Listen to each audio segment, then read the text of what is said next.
Hello, everyone, and welcome to the semifinals of the StarCityGames.com Power 9 series here on the SCG Tour. Cedric Phillips, Todd Anderson, we are here in the booth getting ready to watch reigning Vintage World Champion Andy Markiton. He's a Big Shops fan, and he is in second overall seed here this weekend against Stephen Quinn playing Outcome Storm. We are new to Vintage here, but this should be fun, as that is a, I can't believe I'm doing this. This is a, man, a Mock Sapphire and a Soul Ring. Okay. Settle down, Cedric. This is fun. I don't have to watch like Goblin Chain Whirler. Who cares about that card? Phyrexian Revoker. Ooh, we're going to find out what that's going to name. Well, both players know each other's deck list, so he's going to pick whatever card he thinks is most likely to beat him. The explosiveness of Black Lotus being one of those potential threats. Black Lotus is the name there with the Phyrexian Revoker. That's a Mishra's Factory? Yeah, that one's not the one that's busted. Yeah, that's not a workshop. Okay, here we go. Island. Mox Jet. This is also going to test my card knowledge a little bit here, too. Mana Vault. There it is. That one taps for 3. It does, but it doesn't untap as normal. During your upkeep, you can pay 4 mana to untap it. Okay. It's like a one-shot Black Lotus-ish. Now, here's a Preordain. Scry 2. That's your classic mono artifact. I love old school Magic. It's pretty hilarious to me. The card Ponder, too good, restricted. Preordain a 4 of? Preordain a 4 of in every blue deck that wants that effect. So Stephen Quinn going to do a little preordaining here. I can't wait till they restrict Preordain and then Serum Vision just becomes a 4 of. No way. Vintage. No That's what way. happened in Modern. That Serum Visions is too garbagey for these players. Yeah, people thought Preordain was too garbagey too, and look where it's at now. Mox Pearl. All right, pass the turn back. We're going to go over to Markiton. So nothing too bad happened to Andy that turn. So Andy's going to draw. Revoker on Lotus. Going to come in for 2. The main kill condition from Stephen Quinn's deck here, it's very easy to assemble. It's Voltaic Key and Time Vault. This combination virtually gives you infinite turns, but he does have some other means to win. Blightsteel Colossus to go along with Tinker is a very powerful effect against shops and can mostly invalidate a lot of their disruptive elements because it's just a one-shot spell. You're not trying to cast 10 things in one turn, paradoxical outcome. It's just a, push, click, repeat. Hope that 11/11 indestructible, poison infect or whatever. It'll probably get good it enough. done. It's good enough. All right, so Foundry Inspector came down into another Revoker that's a little bit cheaper, named Mana Vault. Yep. So Mana Vault and Lotus done for right now. Does that matter though? Uh-oh, what do we got here? Ooh, Paradoxical Outcome. Okay. 4 mana, draw 3 cards. It effectively only costs 2 mana because he is bouncing 2 of the Power 9 Moxen. So I was talking to Andy Markiton a little bit earlier this weekend, and he said they might need to restrict Paradoxical Outcome, mostly because when players are going off with PO, it's kind of like when you're playing against Eggs in Modern or other Solitaire combo decks where the opponent just has to sit there a bunch. It is very powerful, obviously, but not a great play experience as well. Oh, yeah, let's restrict Paradoxical Outcome. Meanwhile, there's 4 Shops decks in the top 4 or top 8. And this coming from a Shops player. Hey, he's the world champion. I got to believe him. I got to believe him. You could also believe that he's a little biased. Maybe. Voltaic Key. So replay a Mox Pearl, replay a Mox Jet, replay Mana Crypt, play a Voltaic Key. That's half of that combo as we're going to head it back over to the world champion and maybe your StarCityGames.com Power 9 Series champion. Going to tap a Soul Ring. It looks like Markiton actually might have another Phyrexian Revoker, and he can name Voltaic Key here, not only to shut off some potential mana production with something like a future Soul Ring, but also just locks down the combo of Voltaic Key and Time Vault. So we got another Foundry Inspector, which means artifacts are going to get even cheaper here for Andy. They're going to be cheaper by 2. He's going to give some beatdowns here with his Foundry Inspector and his 2 Revokers. So the thing about Shops now is it's a lot more aggressive. Plays cards like Walking Ballista and Arcbound Ravager. Yeah, the days of Slash Panther are done. Oh, boy. Lodestone Gullum. That card I know is restricted for being way too good. Yeah, that's the one that's too good. Look, don't take anything I say seriously. I love Vintage. I don't think that anything should happen to the format unless the entire collective of Vintage agrees upon it. But Lodestone Golem is not the problem. Let's be realistic. Kidding me? I think it's a 5. They can play on the turn 1. It's a 5-3. The game is over. Lightning Bolt, Swords, Plowshares. They don't play those Yeah, cards. you should. Play fair. Dude, get out of here. Oh, I Get out of here I can't with play kill you fair. on turn 1 because you played a Lodestone Golem, eh? Get out of here with play fair, okay? Get that out of here. That is, if you want to play fair, go play your stupid standard deck. Let's restrict Trinosphere. That's the problem. They will never unrestrict Trinosphere, mark my words. Oh, I believe it. That's never happening. They're also never going to restrict Workshop, so there's no reason to even discuss it. Okay, we're going to Force of Will. Looks like Force of Willing a Lodestone Golem. Yeah, that's probably a good idea. That card's probably a little too good to have on the battlefield. Just my opinion. Okay, Hangerback Walker. It's going to be for free, but technically he's going to pay 1 mana because he's doing it via Foundry. Foundry Inspector. Okay. Yeah. X equals 1. Reduce the cost by 2. Okay, so Markiton has lethal for next turn. So that means Stephen Quinn actually needs to like do stuff now. Yeah, he's got half the combo with the Voltaic Key. Looks like he has Tolarian Academy, so he has plenty of mana to work with. He just needs some sort of tutor effect to really solidify this game.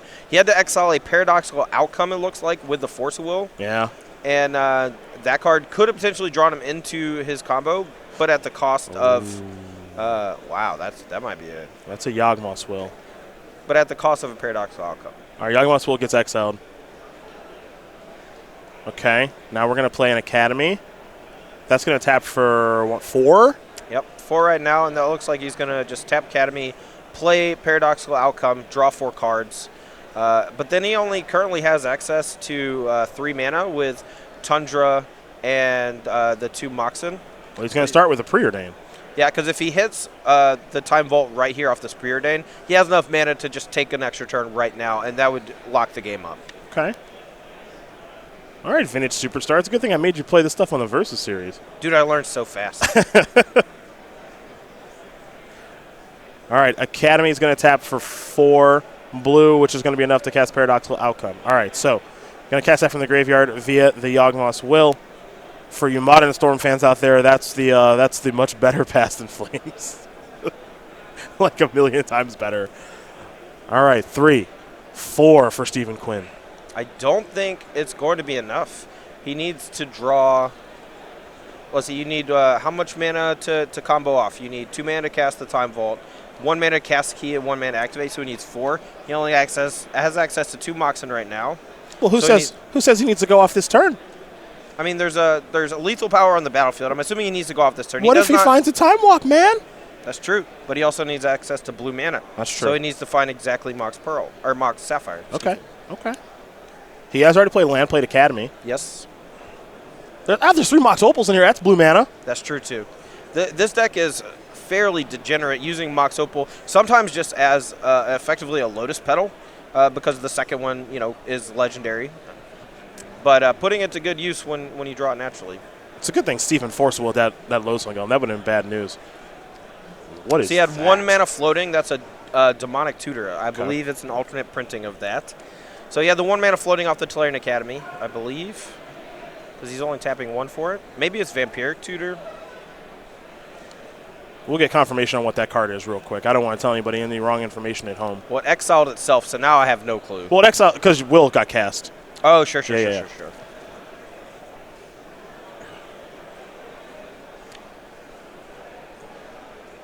Ooh, you might be thinking. Okay, so it's Vampiric. Okay. It's fun to watch along at home. So Steven does have 1 copy of Gitaxian Probe in his deck, so if it's Vampiric, and he has a Probe in hand, he could go get Mana Vault, Mana Crypt, excuse me. Mana Crypt, yeah. Mana Crypt, Vault's locked up. Probe to draw it naturally, play the Mana Crypt to get his 4th mana, and if he also drew the Time Vault, he has enough mana to play and activate. Well, problem is Time Vault's in the deck. Right there. He's thinking about getting Time Vault, though. He's going to consult his hand first. Couple of lands, those don't really matter. He has to survive this turn. Seems very difficult. Yeah, hasn't searched anything yet. Just consulting the grip. And the fact that Vampiric Tutor puts it on top of the deck means he needs something to be able to draw that card if it's something that can get him out of this situation. Yeah. Huh. One thing about Vintage that I will say that it's not exactly ideal for viewers is that a lot of the decision-making process is done all at once from the hand. it's a hidden information zone. It's occasionally difficult for us to see the hand and know exactly where we're at. In Standard and Modern, people play out their hands fairly quickly. The battlefield gets gummed up. Combat happens.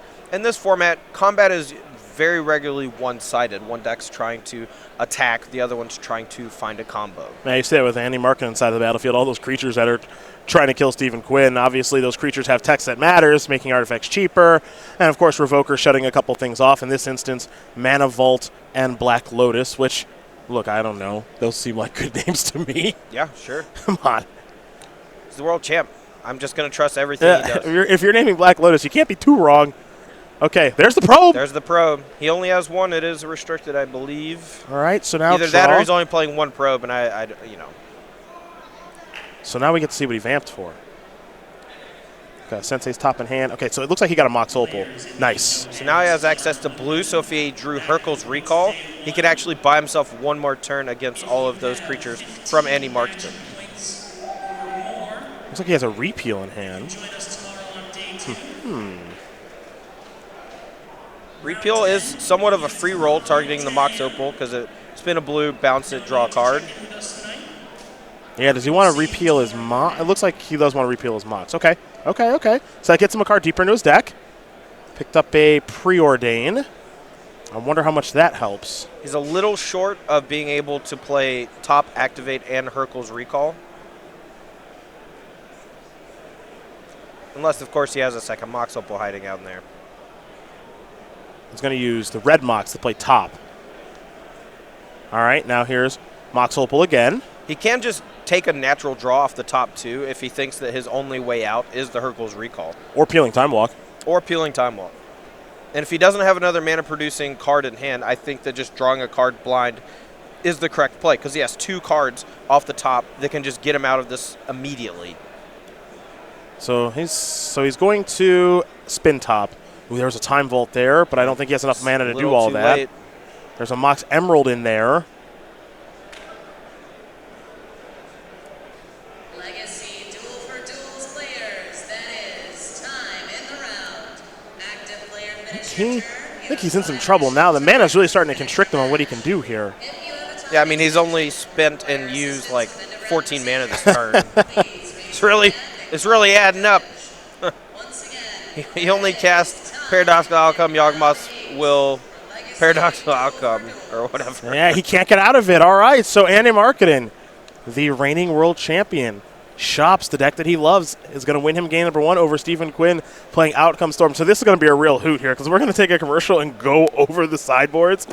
I don't know, you might know quite a bit. I'll do a little bit of guessing in between. But first, a couple messages from our sponsors.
All right, here we go. Let's take a look at some sideboards here. We're going to start with Stephen Quinn, who's got 3 Graph Digger's Cage, 2 Campbell, Council of Allocation, 2 Tormod's Crypt, 2 Hercule's Recall. In Island, a Mystic Remora. Love it. Caracas, Fragmentize, Flusterstorm, and a Mindbreak Trap. So, gotta bring in Hercule's Recall. I think that's pretty obvious, right? Yeah, so Hercule's Recall in any of those spots would have bought Stephen Quinn an enormous amount of time. Even if it's just one turn, that's usually enough. You get to reset some of your mana artifacts from Fraction Revoker for a turn. You get some breathing room. Stephen was really looking for one of those types of cards in Game 1 and was just unable to find it. Aside from that, I think the Fragmentize is a no-brainer. That's just a 1-mana way to deal with most of the problematic cards that Markiton can play. And normally, Chalice of the Void would make Fragmentize a little worse, but since it's restricted, there's only 1 copy, and it's able to efficiently and effectively destroy most of the cards any Markiton could play. All right, let's look at any Markiton sideboard. 4 Graph Digger's Cage, 3 Null Rod, 2 Sorcerer's Spyglass, 2 Precursor Golem, 2 Chief of the Foundry, a Dismember, and Tormod's Crypt. He can get a little more aggressive if he wants to. Do we want anything else here? Spyglass probably good. Yeah, more Pithing Needle type effects with Sorcerer Spyglass seems great. Null Rod's very good because the Outcome Storm deck has so many mana rocks with Mana Crypt, Mana Vault, all the Moxen, even Mox Opal. So that one is definitely very good. I think Precursor Golem is fine in matchups like this. It's a very explosive card that can deal a ton of damage for very little investment and without fear that your opponent will have a removal spell. Well, as these players shuffle up and get ready for game number 2, can't afford vintage cards? We getcha. We gotcha. How about some popper singles? How about that? How about a discount on some commons and uncommons? Hey, here's this $10,000 card that both players played. You want to buy a standard bearer? I know you probably want that Black Lotus. That's not a popper single. We got some Gurmag Anglers, some Standard Bears, some Lightning Bolts, some Fairy Miscreants, and a whole bunch more. Go to srcgames.com/weekly sale, where no power will be on sale. It ends on Monday, and guess what? Monday with a new sale, no power on that either. We'll see you there. We'll see you there. I mean, personally, I think they should just get rid of the reserve list. Oh, just stop. I've had that conversation a few times this weekend. I don't know, man. What does no ban list vintage look like? You mean no restricted list? Yeah. Actually, no ban list means a demonic consultation, 1-mana draw 7s. Okay, no, leave that ban. Cards are banned. Leave that ban. Leave that ban. Shahrazad is probably banned, I would guess, because it creates a sub game, and that's stupid. Can we do no restricted modern for just one vintage? Or no restricted vintage for just one? Sure, screw man. it, one open. You're just the one. boss. No, actually, I'm not. I have a boss above me. You are the mini boss. That's my new pitch. I'm gonna go to Big Boss. I'm gonna say, hey, I think that a no restricted vintage tournament that'll fill up. Let's just remove the 4X rule too. You can play. This is if you want to play 93, 94 Magic, you can play 32 Black Lotuses. Perfect. 10 channels. 10 fireballs. Or whatever. I wonder what's the best deck. No restricted vintage. It's like one kill condition, Lotus, Wheel, Fortune, and then you just find it every time. Keep doing that. Yeah. Find it every time, get infinite mana. It's got to be some crazy storm deck. It's one Fireball, a bunch of Lotus, a bunch of Wheel Fortune. I'm guessing. I have no idea. A channel. No bandless modern turbo. I'm not. If you would like to join us for one final game of no bandless modern, you're too late. Andy asking if he can maybe get another look at Steven's deck list here really quick. Our head judge there, Abe Core, is going to provide his ruling in just a moment. Well, with these deck lists have a ton of one-ofs in them, and normally for events that we do coverage on, the players are allowed to look at each other's deck list before each game starts. However, I believe both players had presented their decks, and the head judge ruled accordingly. All right, so I just got a heinous message from Rob Pisano, who, first of all, Rob, thanks for watching the coverage. I'll see you in Vegas in a couple of days. But don't tell me 15 Lotus, 45 recalls. Dude, the 4 of rules in effect. Get that out of here. The 4 of rules in effect. I just told you I'm going to play 20 Lotus, 20 Wheel of Fortune, generate infinite mana, and then fireball you. The 4 of rules in effect. Ooh, we're going to start with a Brainstorm. So I bet in this format, it is appropriate to cast a Brainstorm right away instead of like, Brainstorm, fetch, shuffle. AJ Sachet, eat your heart out. Shuffle, I'm going to wait. The best Brainstorm is the one that's not cast. Get that out of here. This is how Brainstorm was meant to be played. Right now. I was playing a Legacy event in the top 8. I believe I was playing against Chris Van Meter, and I was on the play in game 1, and I snapped off a turn 1 brainstorm. And AJ was in the booth, and I just yelled from the feature match area, "How'd you like that one, AJ?" 3 blue with the Black Lotus, by I'm the sorry, way. someone just dropped a 10K card into the graveyard. Quick little Black Lotus strategy. I don't know how much these cards. In my head, every single piece of power is a card. It's just one is a nicer card than another. Gonna sacrifice the Misty Rainforest to Steven. What's coming next? I don't know, but this is the type of stuff that people who don't play Vintage are terrified of. No, I love this. No, I love it. You know, I'm sure that Andy Markiton is not loving it with his no Force of Will deck. Yeah, well, guess what? Andy might be on the play for Game 3. We'll see how much fun Steven has then. Turn 1 Trinisphere. See ya. Yeah, there are no Mind Break traps from Andy Markiton's side of things, so this is literally just an F6 right now. Can Steven go off on turn 1? My assumption is yes, his deck can go off on turn 1. No clue. Let's see what he does, and then we'll Mystical Tutor. There it is. 1 blue mana. All right. All these alternate art cards, give me the Visions one. I know what it looks like. That's a pretty one. Give me the F&M promo or whatever. That's nice. I like that picture. What's the clock or the hour? I don't even know what set that is. Commander 3 Electric Boot. Eternal Masters, okay. Bro. Ooh. All right, Ancestral Recall. That's the one you want from Mirage. That is a 2 mana divination is what's happening right now. Stop. Well, he's minus a card on the Mystical Tutor, and then he has to pay 2 mana total to draw 3 cards. 2 mana divination. All right. I mean, all right. Obviously, he puts Ancestral in the graveyard, so It's a little later on you can Yawg Moss Will and go bananas. Yeah. I think if you call Ancestral Recall 2 mana divination, a Finnish player would slap you in the face. How dare you? If you Mystical Tutor for an Ancestral Recall, that's literally what it is. It's a 2 mana divination.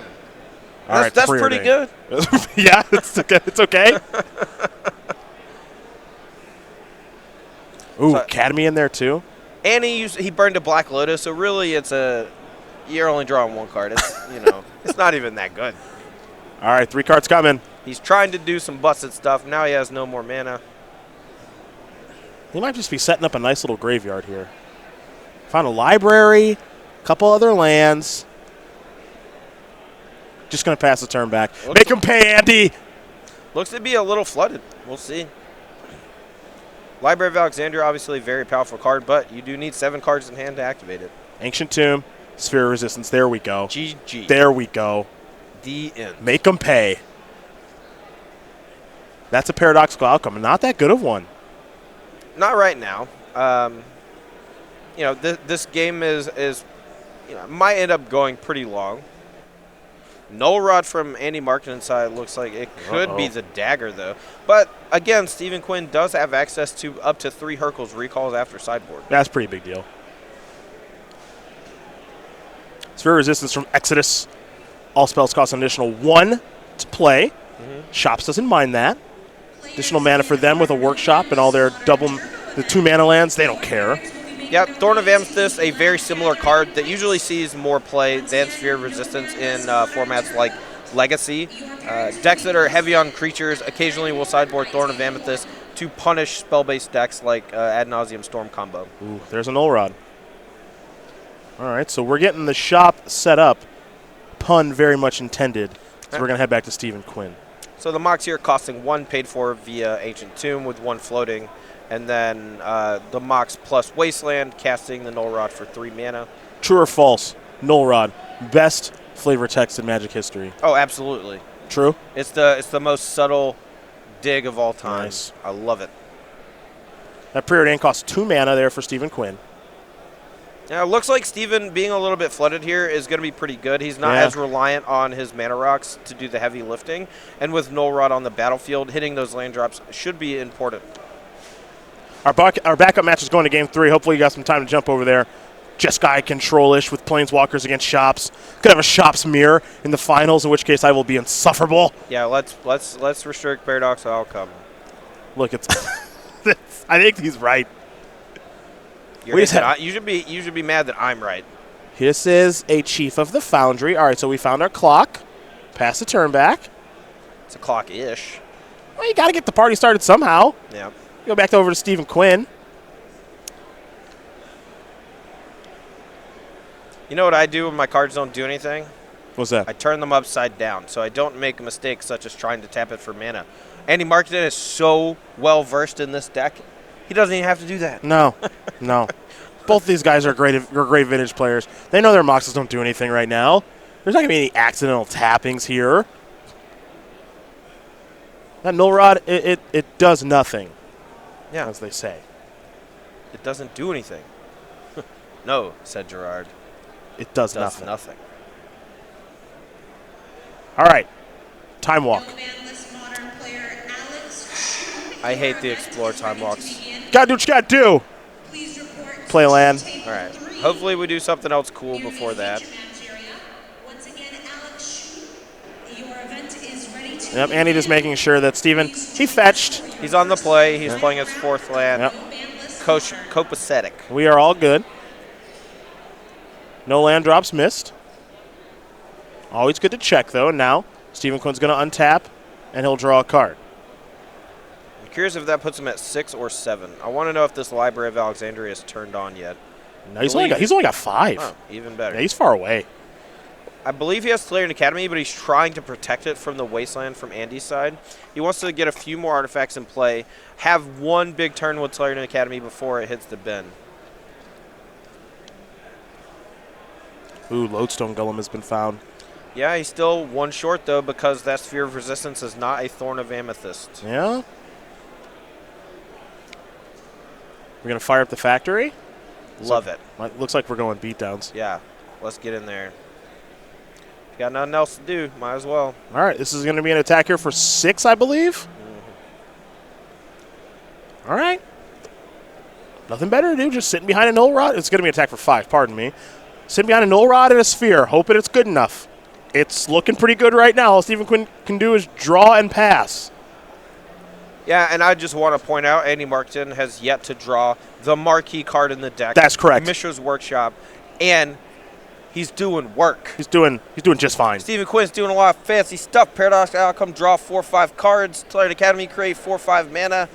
Doesn't matter. Didn't matter. Sphere of Resistance, GG. Null Rod, GG. Yeah. Definitely Null Rod, GG. He's going to use Ancient Tomb to fire up. Wants to leave Wasteland open. Pretty smart.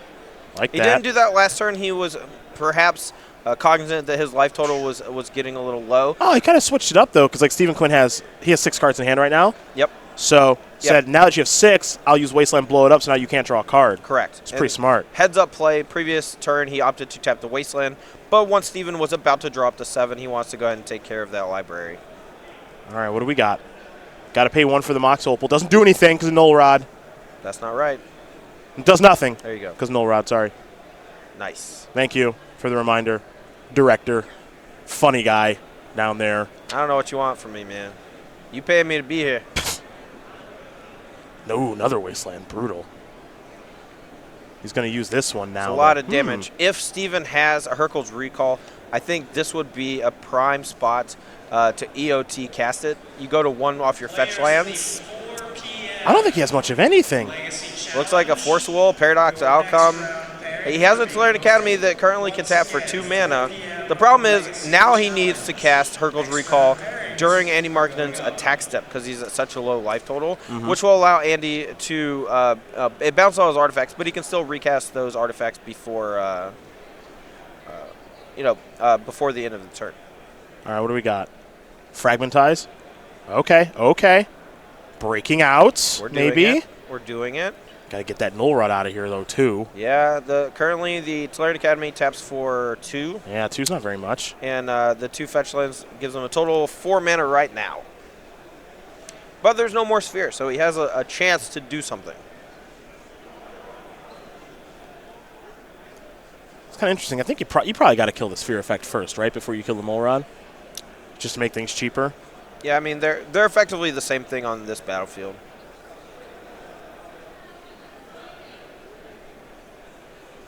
The Sphere probably long-term a little more effective.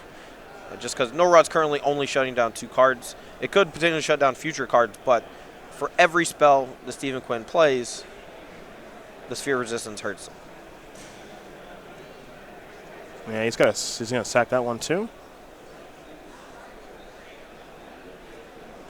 Oh, come on. Yeah, he's got to sack that one too. Just the little old- little miscalculation. It happens. That's fine. You reassess. You realize, okay, I do need that extra mana. My mocks don't work.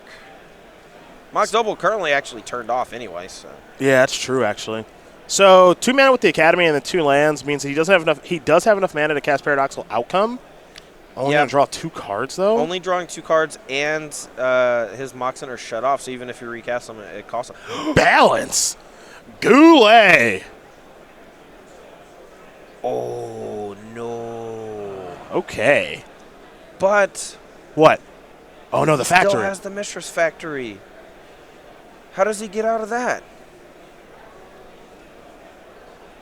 I don't know. No, I think he's gonna lose. Maybe Andy. Oh, I don't know.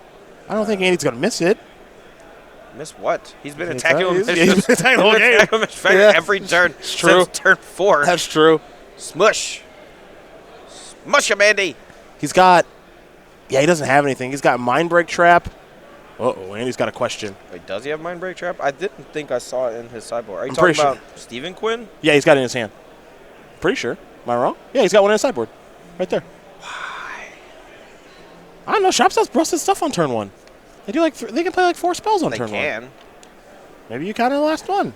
Sure. Look, these guys on the top 8, not me. I don't think Mind Break Trap coming in is an accident. Markin's got a question here for our head judge, Abe. I think Steven knows he's just dead. And he's just like, you know, maybe he won't attack with the Mistress Factory. You got to play to your outs, right? But that's not the look of a man who's surviving this turn. you got to play to your outs. If he doesn't attack, you could maybe peel Hurkyl's Recall. You know, the other thing, too, that's interesting. So would Andy even have a reason to play around Hurkyl's Recall this turn? Because if Steven had it, he wouldn't need to cast Balance, right? I mean, he still gets to have a land drop for the turn with the Mistress Factory. He still has access to 3 mana, potentially 4 mana with his Mox Emerald getting unlocked for a moment. So it just kind of, it's a fog. It doesn't even do anything to the actual board. You know, he has to pay for his spells again. Yeah, I just think that if Stephen Quinn had a Hurkyl's Recall, I think he would have he'd use that instead of Balancing. Yeah, he would have main phased it and then just tried to come and off try to with do the some Paradox stuff. outcome. Yeah. So I don't think that Andy has to play around that. But hey, this is top 4, up a game. Sometimes you might outthink yourself. Okay, so there is the Wasteland. Going to float 2 blue. Let's move to beginning combat with no mana floating. Or just force Steven to do something right here. This Wasteland before moving to the declare attacker step actually prevents him. Fire it up. Yep. He sees it. Andy Markiton going to win this match over Stephen Quinn. 2-0. Shops, shops, shops. Shops, shops, shops. Shops. You are way too happy about a prison deck winning. This is my favorite kind of match.